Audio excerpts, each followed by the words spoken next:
In the following analysis, we explore the impact of demographic shifts on the global economy as nations face aging populations and declining birth rates. The labour, consumption, and production crunch, alongside political pushes for greater economic control, have led to rising inflation and capital costs. While immigration could potentially alleviate the demographic challenge, current political climates and changes in traditional migration patterns make it an unlikely short-term solution. The consequences of these demographic and political trends will continue to shape the global economy for years to come, with far-reaching implications for nations and their citizens. And it changes how national economics work.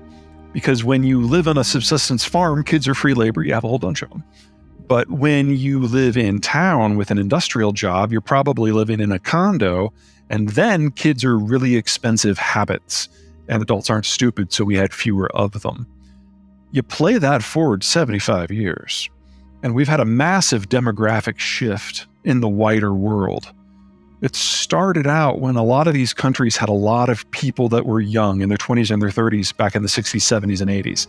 And that generated all the labor you could have possibly wanted and all the consumption you could have wanted.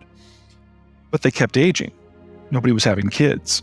And by the time you got to the 2000s and the 2010s, we had a lot of cultures that had a lot of people in their late 40s to early 60s, so were rich, but there wasn't anyone to consume the stuff they produced, so they had to export it. What's happening this decade is a lot of countries are moving from that mature worker phase to mass retirement.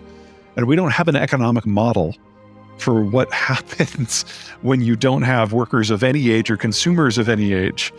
And so we know that the German system, the Chinese system, the Korean system, the Italian system, the Japanese system is going to end as we understand it this decade. And with globalization breaking down because of the failure of demographics, the only reason it might survive is if you get a large country with a huge navy and a lot of 20, 30-somethings to share everything with everyone. And that would have to be the United States. But we now have had 3 presidents in a row that have gotten progressively more nationalistic and populist in economic matters, with Biden being the most populist economic leader we have ever had. And betting that Biden or Trump or someone like either of them will continue to choose to sublimate American economic success in order to preserve the Chinese system, that's a bit of a reach. I guess in the current environment, I mean, it's obviously exacerbated by all of the other factors that have given us inflation with a capital I in current times. Sure. Obviously, I have to imagine that this isolationist stance can only exacerbate that. Absolutely. I would argue that the majority of the inflation we're experiencing right now is actually rooted in the labor situation. The baby boomers, which are the largest cadre, just not in the United States, but globally, are all retiring. On average, they retire actually before the end of the year.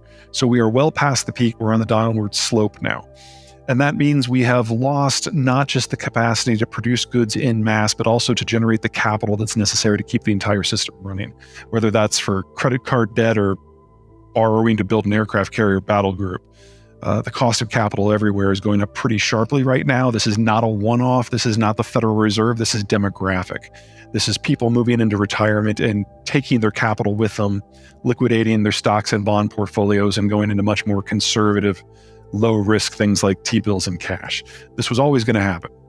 Now it is happening. So we have a capital crunch, a consumption crunch, and a production crunch all at the same time. On top of that is the political impulse for greater control over our own economic destinies. You can call it mercantilist, you can call it nationalist or populist, really doesn't matter. We're all looking at different interpretations of the same thing. What it is popular.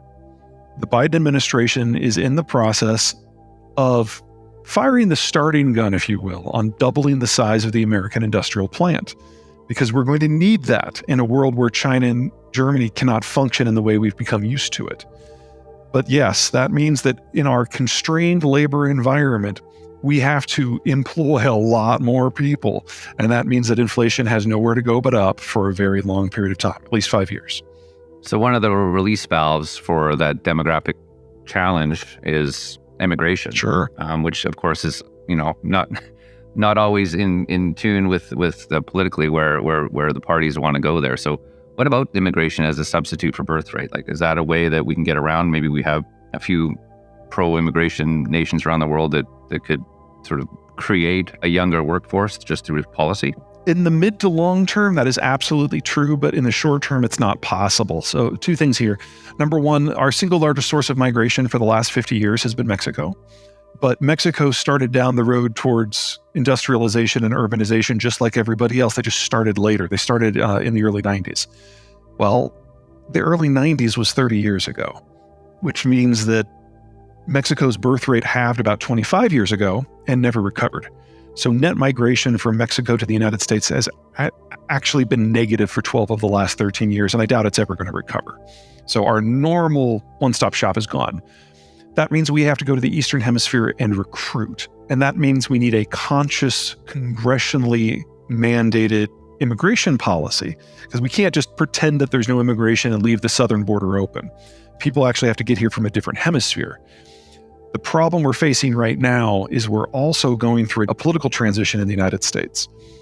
Every generation or so, we have enough accrued changes to our system, either through changes in culture or technology or geopolitics, that the factions that make up our parties move around. The last big time it went down, it was in the 1930s. We had the Great Depression, we had World War II, and before that transition, big business were all Democrats and African Americans were all Republicans. They switched. What's going on today is we're in a tug of war between the Democrats and the Republicans over who gets organized labor. And the issue that organized labor cares about the most is immigration. So no one at the national level from either party wants to touch migration whatsoever until our internal political placement is settled. That's not going to happen in the next year or two. We're probably looking at having to wait until the next presidential election, not 2024, 2028. So we are missing a wonderful opportunity right now while all of the world is in flux and people are looking for a place to land, and it's just not going to be here for a bit yet. So on that, do you have any concerns about the future of democracy in the US and really around the world? We've seen a lot of sort of populist success. Some have come in and come out again. Obviously, we saw Brazil go left to center in the last election, but any thoughts on that? For the United States, I'm not overly concerned. We go through these phases, like I said, every generation or two, and part of the reason why it seems so dire is that the parties themselves are breaking down, and this has happened 6 times before. We will get through this. It's a 5 to 10 year process, and we're like year 6 of it right now. To conclude the information provided by Peter Zeihan, the world is witnessing a dramatic demographic transformation with aging populations and plummeting birth rates. This shift is significantly affecting labor consumption and production on a global scale, while also contributing to increased inflation and capital costs. Although immigration could provide a potential solution, current political landscapes and evolving migration patterns hinder its immediate impact. As we navigate these demographic and political challenges, it is crucial to understand and adapt to the ever-changing global economy, ensuring a prosperous and sustainable future for all. Don't forget to like, share, and subscribe to our channel for more insightful discussions on pressing issues like these.